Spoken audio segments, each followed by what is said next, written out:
as well. This is about a gender verification test, a cheek swab that's being developed. Yes, we've just been hearing from the World Athletics president, Sebastian Coe, and he has confirmed that there will be these gender eligibility tests that will take place. Every athlete wanting to compete in the female category will have to undergo these tests. It could take the form of a swab test in the mouth or indeed a form of blood test. It all relates to how World Athletics has banned transgender women, DSD women as well from competing in the women's category. So anyone who's gone through male puberty, it was announced 2 years ago, will be banned from women's events in athletics. This is about how you do verify if someone is a woman. It is highly contentious, but Sebastian Coe telling me in the last few minutes how he believes it isn't intrusive.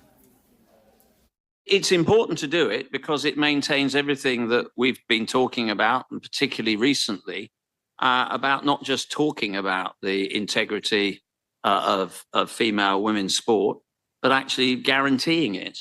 And this, we feel, is a really important way of providing confidence and maintaining that absolute focus on the integrity of competition. Neither of these are invasive.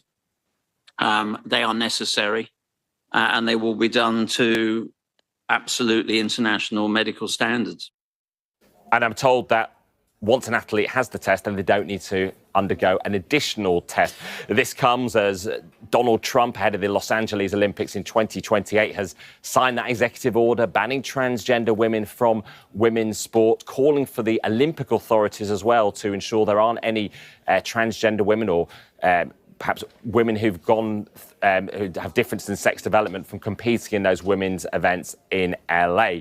And I was able to ask the new International Olympic Committee President, Kirsty Coventry, about this in an exclusive interview in recent days as she prepares to take office. And unlike previously at the IOC, they're not completely ruling out these sex tests.